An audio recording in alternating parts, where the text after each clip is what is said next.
আবু বকর সিদ্দিক রাদিয়াল্লাহু আনহু একজন নরম দিল মানুষ। ইন্তিকালের আগ মুহূর্তে নবীজি যখন বললেন মুরু আবা বকরিন ফালইউসাল্লি বিন নাস, যে আবু বকরকে বলো সে যেন মানুষদেরকে নামাজ পড়ায়, আয়েশা রাদিয়াল্লাহু তাআলা আনহা বললেন আপনি অন্য কাউকে বলেন, আমার আব্বা নরম দিল মানুষ, আপনার জায়নামাজে আপনাকে না দেখলে উনি হয়তো নিজেকে কন্ট্রোল করতে পারবেন না। এতটা নরম দিল মানুষ। আমি বলেছি বিদায় হজের মাঠে যখন এই আয়াত নাজিল হলো আল ইয়াউমা আকমালতু লাকুম, এই আয়াত নাজিল হওয়ার পরে নবীজি চলে যাবেন, এই কথা কল্পনা করে যিনি কাঁদছেন উনি তো আবু বকর সিদ্দিক। ইন্তিকালের 4 দিন আগে নবীজি সাল্লাল্লাহু আলাইহি ওয়াসাল্লাম যখন মসজিদে বসে বললেন যে আল্লাহর এক বান্দাকে দুনিয়ায় থাকা এবং আখিরাতে যাওয়ার ভিতরে ইখতিয়ার দিয়েছে, এই কথার মধ্যে থেকেও তিনি নবীজির চলে যাওয়ার গন্ধ পেয়ে তিনি কাঁদছেন। এমন নরম দিল মানুষ। আচ্ছা, এরকম একজন নরম দিল মানুষ একটা কঠিন পরিস্থিতিকে কিভাবে সামাল দিবে? রাসূল করিম সাল্লাল্লাহু আলাইহি ওয়াসাল্লামের ইন্তেকালের পরে পৃথিবীর ভিতরে এই পরিমাণ অন্ধকার ছেয়ে গিয়েছিল, সেই অন্ধকারের সয়লাবের মুখে আবু বকর একমাত্র ব্যক্তি যিনি দাঁড়ায়া ছিলেন। জানেন, রাসূল করিম সাল্লাল্লাহু আলাইহি ওয়াসাল্লামের ইন্তেকালের পরে আলী রাদিয়াল্লাহু তাআলা আনহু আত্মগোপন করছেন, উনি বাইরে বের হচ্ছেন না। উসমান গনি চুপ হয়ে গেছেন, কথা বলেন না। সাহাবায়ে কেরাম নিস্তব্ধ। ওমর ফারুক রাদিয়াল্লাহু তাআলা আনহু পাগলের মতো হয়ে গেছেন, তরবারি বের করছেন।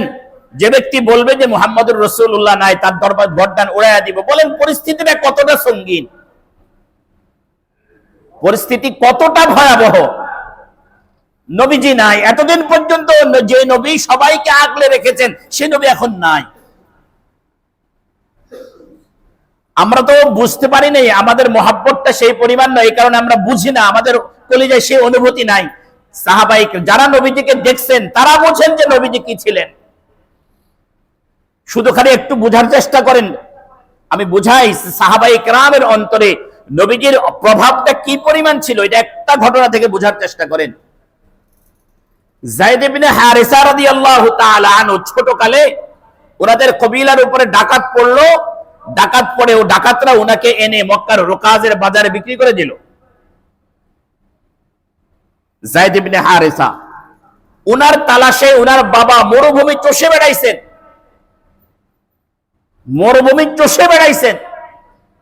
উনি মক্কার রোকাজের মেলায় বিক্রি হলেন। পর্যায়ক্রমে হযরত খাদিজাতুল কুবরা রাদিয়াল্লাহু তাআলা আনহুর কাছে আসলেন। খাদিজাতুল কুবরা রাদিয়াল্লাহু তাআলা আনহু নবীজিকে হাদিয়া দিয়ে দিলেন, বলেন এই ছেলে আপনাকে হাদিয়া দিলাম, এই গোলামটা, এই দাসটা। নবীজি সাল্লাল্লাহু আলাইহি ওয়াসাল্লাম তাকে আযাদ করলেন, নিজের সাথে রাখলেন। একটা পর্যায়ে যায়েদ ইবনে হারিসা রাদিয়াল্লাহু তাআলা আনহুর গ্রামের লোকেরা হজ করতে আসলো। মক্কায় যায়েদ ইবনে হারিসাকে দেখে চিনতে পারলো। তারা গিয়ে তার বাবাকে জানাইলো, তোমার ছেলেকে আমরা মক্কায় দেখে এসেছি।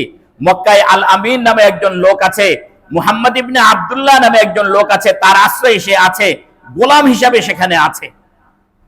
এই খবর শোনার সাথে সাথে যায়েদ ইবনে হারিসা রাদিয়াল্লাহু তাআলা আনহুর বাবা এবং তার চাচা দুজন মক্কায় আসলেন। এসে রাসূল করিম সাল্লাল্লাহু আলাইহি ওয়াসাল্লামের তালাশ করলেন, নবীজির সাথে সাক্ষাৎ করলেন। সাক্ষাৎ করে প্রস্তাব দিলেন, আমাদের ছেলেকে আমাদের সাথে ফিরাইয়া দেন, আপনি যেই পরিমাণ মুক্তিপণ চান সেই পরিমাণ মুক্তিপণ আমরা আপনাকে দিতে প্রস্তুত আছি। নবীজি সাল্লাল্লাহু আলাইহি ওয়াসাল্লাম বললেন, না, আপনাদের এই কথায় আমি তাকে ফিরিয়ে দিতে পারবো না। আগে যায়েদ ইবনে হারিসাকে ডাকেন, সে যদি আপনাদের সাথে যেতে রাজি হয় তাহলে আমাকে কোনো মুক্তিপণ দিতে হবে না, সে আপনাদের ছেলে আপনাদের কাছে চলে যাবে। আর সে যদি আমার কাছে থাকতে চায় আমি তাকে জোর করে বের করে দিতে পারবো না। নবীজি হযরত যায়েদ ইবনে হারিসা রাদিয়াল্লাহু তাআলা আনহুকে ডাকলেন। ডাকার পর জিজ্ঞাসা করলেন, এদের দুইজনকে চেনো? বলে, হ্যাঁ, ইনি আমার বাবা, ইনি আমার চাচা। ইনি আমার বাবা, ইনি আমার চাচা। তো বললেন, ওনারা তোমাকে নিতে আসছে, তুমি কি যাবা? বাবার সামনে দাঁড়ানো, বহুদিন পরে হারানো ছেলেকে কাছে পাইছে, হারিয়ে যাওয়া ছেলে তার বাবাকে কাছে পাইছে। একদিকে বাবা দাঁড়ানো, একদিকে চাচা দাঁড়ানো। বাবার চোখেও পানি, চাচার চোখেও পানি, সন্তানের চোখেও তো পিতৃত্বের পানি, স্নেহের মমতা উঠলে উঠতেছে। বাবার কোলে ঝাঁপিয়ে পড়ার কথা। আরেকদিকে মুহাম্মদুর রাসূলুল্লাহ সাল্লাল্লাহু আলাইহি ওয়াসাল্লাম। যায়েদ ইবনে হারেসা একবার বাবার দিকে তাকায়, একবার নবীজির দিকে তাকান, এরপরে স্পষ্ট ঘোষণা করলাম, না বাবা, আমি এই লোকটাকে ছেড়ে, আল্লাহর রাসূলকে ছেড়ে তোমাদের সাথে যেতে পারবো না, বাবা আমাকে মাফ করো। আমি আল্লাহর রাসূলকে ছেড়ে যেতে পারবো না। পট করে বাবা বলল, তুমি স্বাধীন জীবনের তুলনায় দাসত্বের জীবন গ্রহণ করতে চাও? বলে, এই লোকটার অধীনে মুহাম্মদুর রাসূলুল্লাহর দাস হয়ে থাকাটাও স্বাধীন জীবনের বাবা মায়ের আদরে লালিত পালিত হওয়ার চেয়ে বহু হাজার গুণ শ্রেষ্ঠ। যায়েদ ইবনে হারেসা রাদিয়াল্লাহু তাআলা আনহু যখন বাবার চোখের সামনে, বাবার মুখের উপরে কথা বলে দিলেন যে আমি আল্লাহর রাসূলের সান্নিধ্য ছেড়ে যেতে পারবো না, আল্লাহর রাসূলের কলিজা খুশিতে বাগবাগ হয়ে গেল। বাবা স্তব্ধ হয়ে গেলেন, চাচা স্তব্ধ হয়ে গেলেন। নবীজি সাল্লাল্লাহু আলাইহি ওয়াসাল্লাম যায়েদ ইবনে হারেসার হাত ধরলেন, মসজিদে হারামে আসলেন, বাইতুল্লাহর চত্বরে দাঁড়ালেন, পুরা কুরাইশবাসীকে সম্বোধন করে বললেন, ও কুরাইশরা, তোমরা শুনে রাখো, আজ থেকে যায়েদ ইবনে হারেসা আমি মুহাম্মদুর রাসূলুল্লাহর ছেলে। আমি মুহাম্মদুর রাসূলুল্লাহ তাকে ছেলে হিসেবে গ্রহণ করলাম। আল্লাহর রাসূলকে তো সাহাবীরা এই পরিমাণ ভালোবাসছেন, নবীজি বলছেন চলে যাও, সাহাবায়ে কেরাম চলে গেছে, নিশ্চিত জানতেন যে সেখানে গেলে গর্দান যাবে, তবুও চলে গেছে নবীজিকে ভালোবাসার কারণে। সে নবীজি দুনিয়া থেকে চলে গেছেন চোখের সামনে, সাহাবায়ে কেরামের অবস্থা কতটা পাগল পারা, কতটা পাগল পারা, কতটা পাগল। যে সময় সবাই হুঁশ হারায় ফেলছে, ওই সময় ওই নরম দিল মানুষটা হুঁশে, বলেন না সুবহানাল্লাহ। যে সময় সবাই সেন্স হারায় ফেলছে, ওই সময় নরম দিল মানুষটা একদম সজ্ঞানে ঘর থেকে বের হুজরা, আয়েশা রাদিয়াল্লাহু তাআলা আনহার হুজরা থেকে হযরত আবু বকর সিদ্দিক বের হলেন, হযরত ওমর ফারুক রাদিয়াল্লাহু তাআলা আনহুর হাত ধরলেন, হাত ধরে বলছে, ওমর পাগলামি থামায়া দাও, পাগলামি থামায়া দাও, পাগলামি থামাও। ধরেন মসজিদে নববীতে নিয়ে আসলেন, মসজিদের মিম্বরে দাঁড়াইলেন এবং আবু বকর সিদ্দিক রাদিয়াল্লাহু তাআলা আনহু একটা খুতবা দিলেন। খুতবা দেওয়ার পরে বুঝাইলেন, বুঝানোর পরে একটা আয়াত পড়লেন, ওয়ামা মুহাম্মাদুন ইল্লা রাসূল কদ খালাত মিন ক্বাবলিহির রাসূল আফা ইম্মা তাও কুতিলান ক্বালাবতুম আলা আকাবিকুম ওয়া মান ইয়ানকালিব আলা আকিবাইহি ফালান ইয়াদুরুল্লাহা শাইআ ওয়া সায়াজজিল্লাহু শাকিরিন। এই আয়াত পড়ার সাথে সাথে সকল সাহাবী হুঁশে চলে আসলেন, ওমরও ঠান্ডা হয়ে গেলেন, ওসমানও বলতে শুরু করলেন, আলীও বাইরে বেরিয়ে আসলেন। এখান থেকে একটা কথা বুঝেন, এই বিপদের মুহূর্তে, এই শোকের মুহূর্তেও কোরআনুল কারীমের আয়াত শোনার সাথে সাথে সাহাবায়ে কেরাম কি হয়ে গেছেন? নিজেদের শোকের উপরে আছেন না কোরআনের আয়াতের উপরে আমল? ভাই বলেন, কিসের উপরে আমল? এরা হলো সাহাবী, এরা হলো সাহাবী। ওই শোকের মুহূর্তেও কোরআনের আয়াত শোনার সাথে সাথে তারা হুঁশে চলে আসছে। এটা হলো ইমানদারের বৈশিষ্ট্য। ইমানদার নিজের চিন্তা একরকম করবে, নিজের ফিকির একরকম হবে, নিজের প্ল্যান একরকম হবে, নিজের প্রোগ্রাম আর একরকম হবে। আরেকদিকে যখন কোরআনের আয়াত আসবে, সমস্ত প্ল্যান বাদ হয়ে যাবে, কোরআনের উপরে আমল করবে। এটা হলো মুমিনের বৈশিষ্ট্য। আল্লাহ রাব্বুল আলামিন আমাদেরকে বুঝার তৌফিক দান করেন, সকলে বলি আমিন। আবু বকর সিদ্দিক রাদিয়াল্লাহু তাআলা আনহু, সবাই যখন ঠান্ডা হয়ে গেল পরিস্থিতি, এর মধ্যে দিয়ে সাঈদা, বনু সাঈদার একটা ঘরের ভিতরে, হল রুমের ভিতরে আনসাররা সেখানে জমা হলেন। মুনাফিকরা ভেজাল লাগাইয়া দিল, মুনাফিকরা ভেজাল লাগাইয়া দিল। ভেজাল বলতে চাই, মুনাফিকরা এই ফিতনা লাগাইয়া দিল সাথে সাথে, যে এখন নবীজির পরে উম্মতে মুসলিমার হাল ধরবে কে, নেতৃত্ব থাকবে কার হাতে, কে এই পরিবারের বড় হাল ধরবে। এই একটা সমস্যা যখন আসলো, মুনাফিকরা প্যাচ লাগাইয়া দিল। আনসারদেরকে যায় বলল, তোমরা নবীজিকে মদিনায় আশ্রয় দিয়েছো, তোমাদের আশ্রয়ের কারণে মুহাজিররা আশ্রয় পাইছে, তোমাদের আশ্রয়ের কারণে ইসলাম আজ প্রতিষ্ঠিত লাভ করেছে। সুতরাং নবীজির পরে যদি খেলাফতের যদি কেন হকদার হয়ে থাকো, তাহলে তোমরা আনসাররাই হবা। এটা আনসারদেরকে বুঝাইলো মুনাফিকরা এসে। আবার মুহাজিরদেরকে এসে বুঝাইলো, বলে আপনারা যদি হিজরত না করতেন, ইসলাম জিন্দা হতো না। নবীজির জন্য যদি আপনাদের কোরবানি না হতো, তাহলে ইসলাম জিন্দা হতো না। নবীজি তো আপনাদেরই এখন, সুতরাং খলিফা হওয়ার উপযুক্ত আপনারাই। এই দুই দলের ভিতরে দুই পেচ লাগাইয়া দিছে।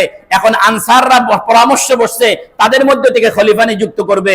মুহাজিররাও পরামর্শ বসছে, তাদের মধ্যে থেকে খলিফা নিযুক্ত করবে। কি পরিমাণ ফিতনা শুরু হয়েছে বলেন তো দেখি। একই জায়গায় যদি দুইজন খলিফা হয়ে যায় তাহলে কি পরিমাণ পেশ লাগবে। কথা চলছে। আবু বকর সিদ্দিক রাদিয়াল্লাহু তাআলা আনহু যখন শুনলেন যে আনসাররা ওখানে জমা হয়েছে, তাদের ভিতরে একজন খলিফা নিযুক্ত করার জন্য আলোচনা চলছে, আবু বকর সিদ্দিক রাদিয়াল্লাহু তাআলা আনহু ওমর ফারুক রাদিয়াল্লাহু তাআলা আনহুকে নিয়ে সেই জায়গায় গেলেন। সাথে সাথে মুহাজিররাও জমা হলো। ওমর রাদিয়াল্লাহু তাআলা আনহু বলেন, আমি চাইছিলাম যে আমি কিছু কথা বলবো, কিন্তু আবু বকর আমাকে কথা বলতে দিলেন না। তিনি দাঁড়াইলেন। আবু বকর সিদ্দিক রাদিয়াল্লাহু তাআলা আনহু দাঁড়াইলেন, খুতবা দিলেন, আনসারদের প্রশংসা করলেন, বলেন হ্যাঁ তোমরা এই কথা বলেছো। নবীজি বলেছেন, লাউ সালাকান নাসু ওয়াদিয়ান ওয়া সালাকাল আনসারু ওয়াদিয়ান ওয়া শি'বা লা সালাকতু ওয়াদিয়াল আনসারি ওয়া শি'বাহুম। বলে যদি সমস্ত মানুষ যদি এক উপত্যকা দিয়ে চলে আর আনসাররা যদি অপর উপত্যকা দিয়ে চলে, নবীজি বলেন আমি আনসারদের উপত্যকা দিয়ে চলতাম, অন্য উপত্যকা দিয়ে চলতাম না। এটা নবীজি আনসারদের ব্যাপারে বলছেন। ও আনসাররা, তোমাদের ব্যাপারে তো নবীজি এই কথা বলেছেন। বাকি নবীজি এই কথাও বলেছেন, আল আইম্মাতু মিন কুরাইশিন, মুসলমানদের নেতৃত্ব হবে কুরাইশের মধ্য থেকে। যেহেতু পুরা আরবের উপরে, পুরা আলমের উপরে মুসলমানদের নেতৃত্ব করতে হবে, পুরা আলমের উপরে মুসলমানদের কর্তৃত্ব করতে হবে, পুরা আলমকে ইসলামের ছায়াতলে আনতে হবে। পুরা আলমে ইসলামী কুরাইশ ছাড়া অন্য কারো নেতৃত্ব মানবে না। নবীজি সেদিকে ইশারা করে দিয়েছেন। এই কারণে আমার প্রস্তাব হলো, মুহাজিরদের মধ্য থেকে খলিফা হবে আমি ওমরের নাম প্রস্তাব করতেছি। হযরত আবু বকর সিদ্দিক রাদিয়াল্লাহু তাআলা আনহু আনসার এবং মুহাজিরদের সামনে ওমর ফারুক রাদিয়াল্লাহু তাআলা আনহুর নাম প্রস্তাব করলেন। আনসারদের মধ্যে আবু উবাইদা ইবনুল জাররাহের নাম প্রস্তাব করলেন। এরপরে আবু বকর রাদিয়াল্লাহু তাআলা আনহু বুঝলেন যে না, কথা লম্বা হয়ে যাবে, কাটাকাটি বাড়বে। ওমর রাদিয়াল্লাহু তাআলা আনহু দাঁড়ায় বললেন যে আমি আবু বকর থাকতে আমি ইমামতি করব, আমি মুসলমানদের নেতা হব। সেটা তো সম্ভব না।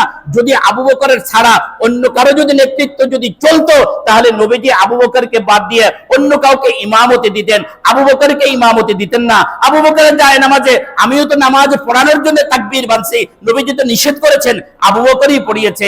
ইমানদার হিসাবে কি বুঝো না আবু বকরের চেয়ে শ্রেষ্ঠ কোনো মানুষ নাই। ওমর রাদিয়াল্লাহু তাআলা আনহু দাঁড়াইলেন, বললেন ইয়া আবা বকরিন, ও আল্লাহর রাসূলের খলিফা, আপনি হাত বাড়ায়া দেন। আবু বকর হাত বাড়ায়া দিলেন। ওমর রাদিয়াল্লাহু তাআলা আনহু বায়াত গ্রহণ করলেন। মুহাজিররা বায়াত গ্রহণ করলো, আনসাররা বায়াত গ্রহণ করলো। সর্বসম্মতিতে আবু বকর সিদ্দিক রাদিয়াল্লাহু তাআলা আনহুকে খলিফা বানায়। এখন দেখেন পরিস্থিতি কতটা জটিল ছিল। পুরা জটিল পরিস্থিতিকে আবু বকর সিদ্দিক রাদিয়াল্লাহু তাআলা আনহুর মতো ব্যক্তিত্ব দরকার ছিল ঠান্ডা করার জন্য।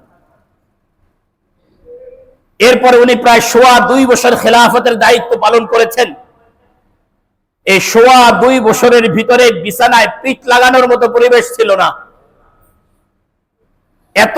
এত পরিমাণ ফিতনা ছিল যে আবু বকর সিদ্দিক যদি না হতেন, অন্য কেউ হলে ইতিহাস কোন দিকে মণ্ডিত আল্লাহ পাক ভালো জানেন। একদিকে বহু মুসলমান, বহু আরব কবিলা অমুসলমান হয়ে গেছে। কিছু লোক যাকাত দিতে অস্বীকার করছে। আবার রোম পারস্য মদিনার উপরে আক্রমণ করার জন্য ওত পেতে বসে আছে। এই এমন একটা জটিল পরিস্থিতির মধ্য দিয়ে হযরত আবু বকর সিদ্দিক রাদিয়াল্লাহু তাআলা আনহু 2.5 বছরের প্রায় কাছাকাছি সময় খেলাফতের দায়িত্ব পালন করেছেন। আমি আপনাদের কাছে উদাত্ত আহ্বান জানাচ্ছি, যদি সাহাবায়ে কেরাম সম্পর্কে আপনারা জানতে চান, সাহাবায়ে কেরামের জীবনীগুলো পড়েন, আবু বকর সিদ্দিক রাদিয়াল্লাহু তাআলা আনহুর জীবনী পড়েন, ইনশাআল্লাহ ঈমান তাজা হবে, ইসলামের উপরে চলা আমাদের জন্য সহজ হবে। আল্লাহ রাব্বুল আলামিন আমাদেরকে বুঝার, আমল করার, ঈমানের উপরে থাকার, সাহাবাওয়ালা জিন্দেগি গ্রহণ করার তৌফিক নসিব করেন। সকলে বলি আমিন। ওয়া মা তাওফীকি ইল্লা বিল্লাহ।